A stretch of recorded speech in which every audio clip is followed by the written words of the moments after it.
Today we will discuss the use of cardiac resynchronization therapy in adult congenital heart disease patients.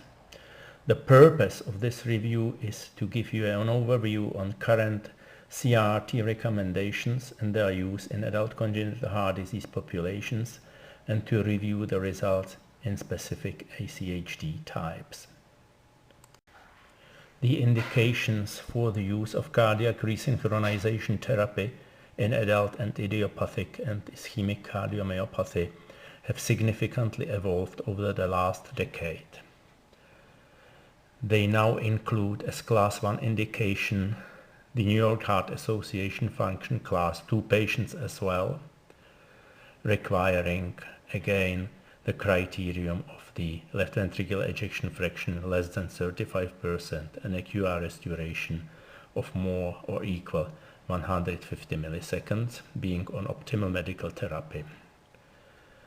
As an amendment in the last focused update of the American Guidelines for Device-Based Therapy, the presence of left bundle branch block has been included in the Class 1 indication, reflecting the fact that left bundle branch block patients have shown significantly better improvement after cardiac resynchronization therapy, regardless of other factors, than patients who did not show left bundle branch block.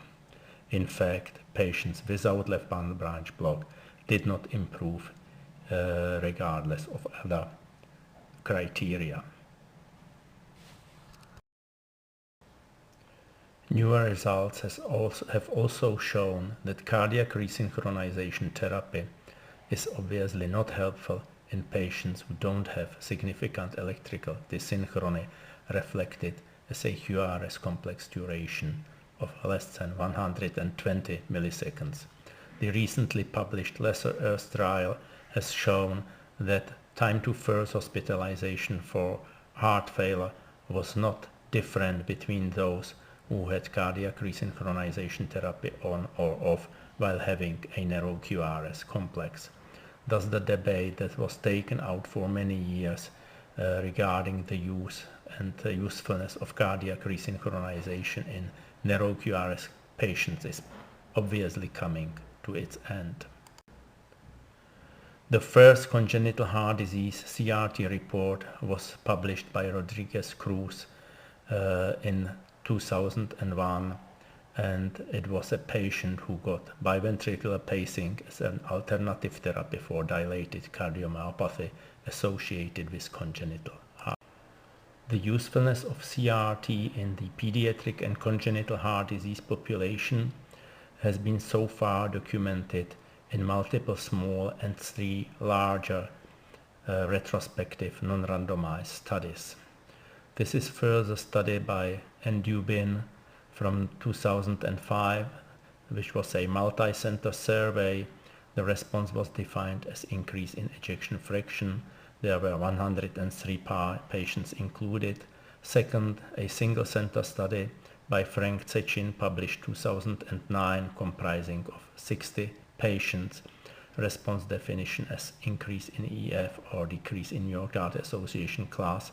And third, a multi-center European study, 109 patients, and again, response definition, increase in EF and New York Heart Association class. This is the demography of the patients who were included in these 3 studies. The median age was between 13 and 17 years, and the follow-up in median was very short, just several months. The diagnosis included for the most part congenital heart disease, and then a smaller proportion of patients with dilated cardiomyopathy and complete congenital AV block on conventional pacing. New York Heart Association class is showing in this slide, and as evident, there were not only patients in the New York Heart Association class 3 and 4 included, but the majority of patients were in the New York Heart Association class 1 and 2, showing a more proactive approach of the pediatric cardiologists in indicating CRT at a time where the official adult guidelines did not include class 1 and 2, as indication for this treatment. The types of electrical dyssynchrony in this patient population are significantly different from its adult counterpart. Left band branch block along with systemic left ventricle was present just in a minority of patients, and most of the patients had conventional pacing as the reason for their dyssynchrony. So it was in fact a iatrogenic damage and dysynchronous insult which necessitated cardiac resynchronization therapy. Other types of asynchrony like left bundle branch block along with systemic ventricle were present in a minority of patients.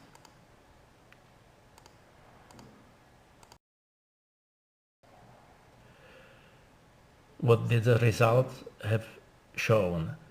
These are patients with right ventricular pacing associated left ventricular failure who were upgraded to CRT while being paced for a time from the right ventricle, and they show a significant increase in ejection fraction, decrease in their left ventricular dimensions, and improvement in New York Heart Association class.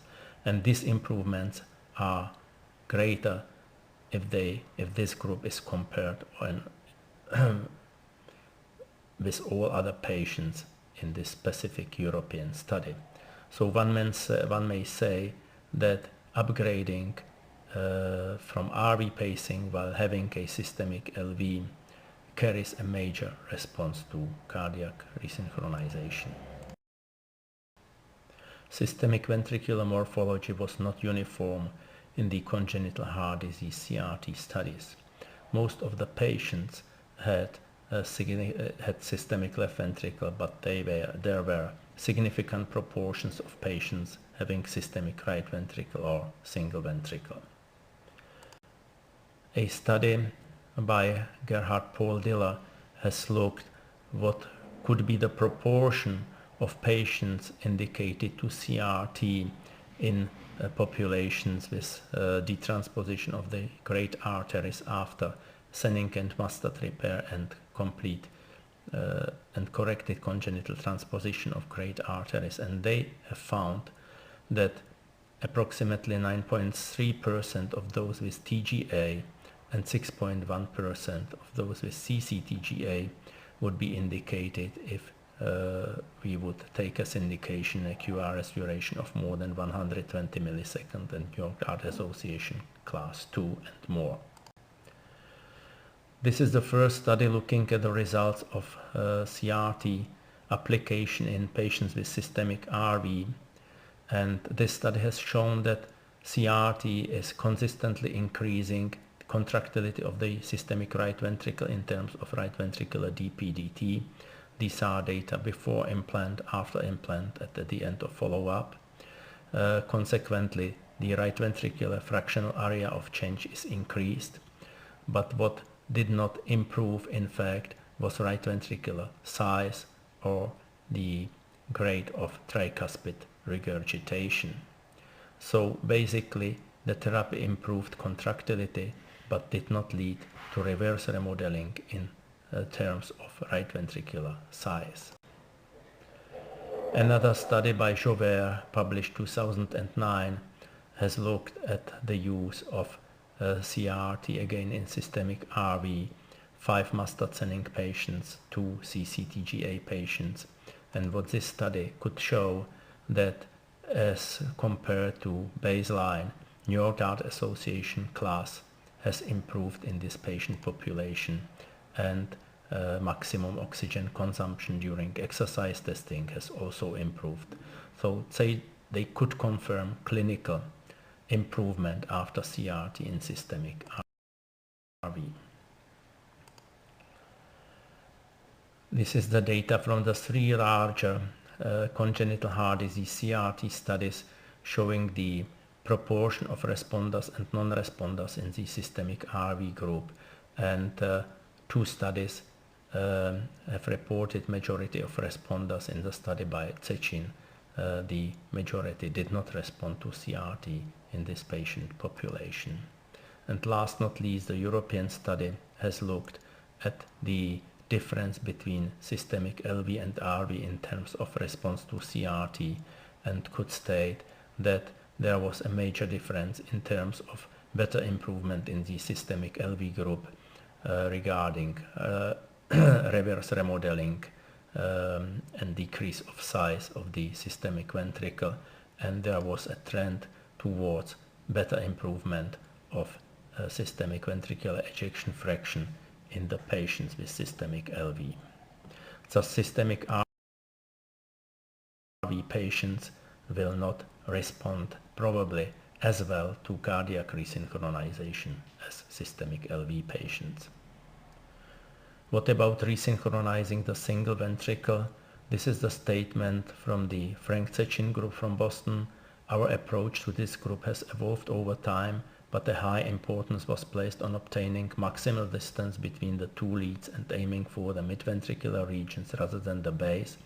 This approach often required both a midline and lateral thoracic incision in order to achieve adequate pacing site separation. What they could achieve with this approach was a consistent increase in ejection fraction both at short term and mid-term after cardiac resynchronization in their single ventricular patient cohort. As a fact, resynchronizing the single ventricle might be surgically quite demanding, so one may also use a single site pacing infusion with the intrinsic activation and not necessarily place leads on both opposite walls of the single ventricle. This will ease the procedure in those patients who have maintained AV conduction and are resynchronized just because of a right or left bundle branch block.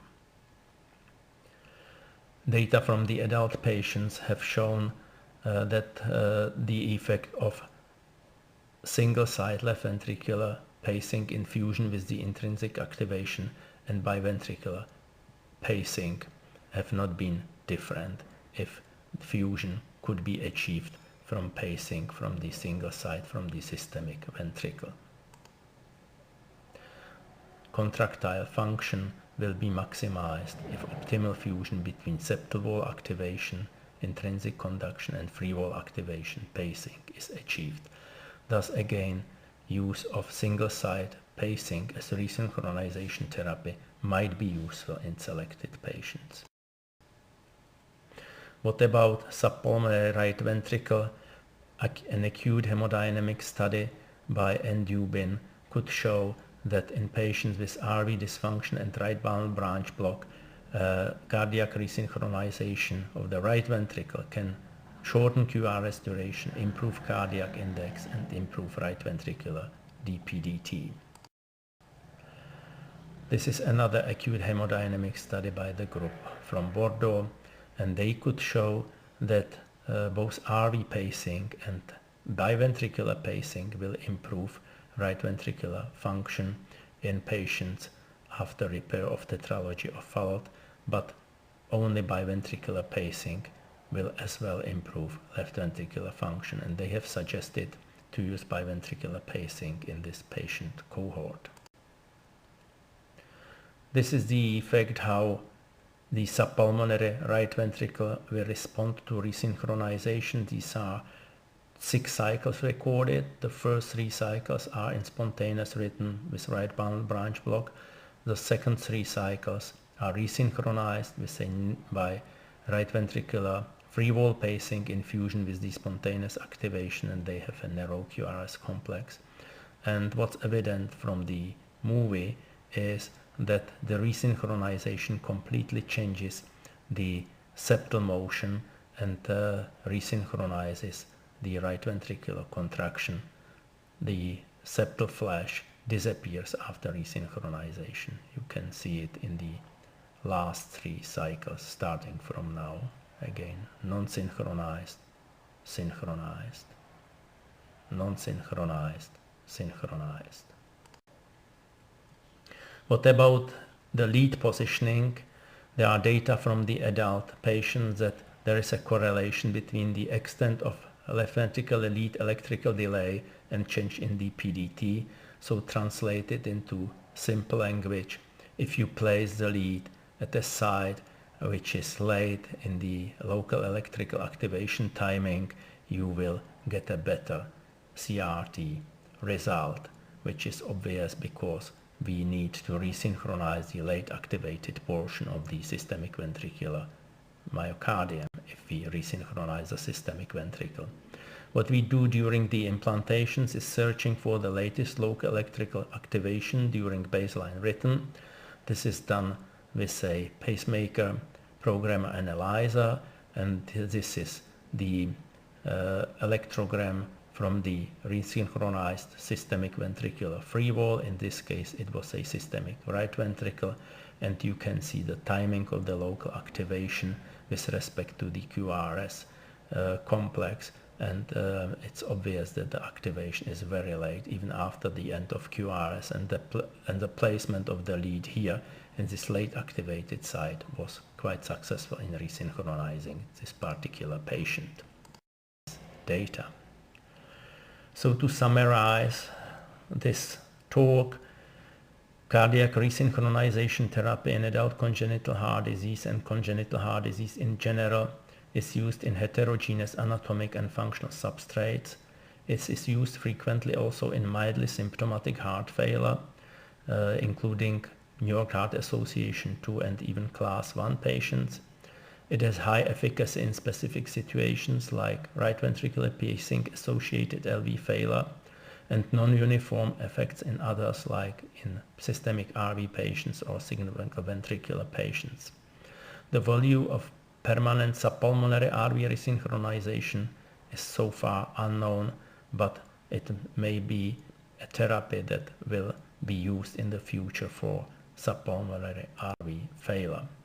There are major limitations of available studies on CRT use in congenital heart disease. The studies have no pre-specified indication criteria. They give us no precise data on lead position with respect to mechanical electrical dysynchrony. There are methodological difficulties with assessment of systemic RV and single ventricular functions, and the follow-up is too short to evaluate the true role of CRT in long-term patient management regarding heart failure morbidity, survival benefits, and long-term ventricular remodeling. But despite these facts, there is so far no reason to presume that the effects of CRT in this specific population are very substantially different from adult idiopathic and ischemic cardiomyopathy. Thank you very much for your attention.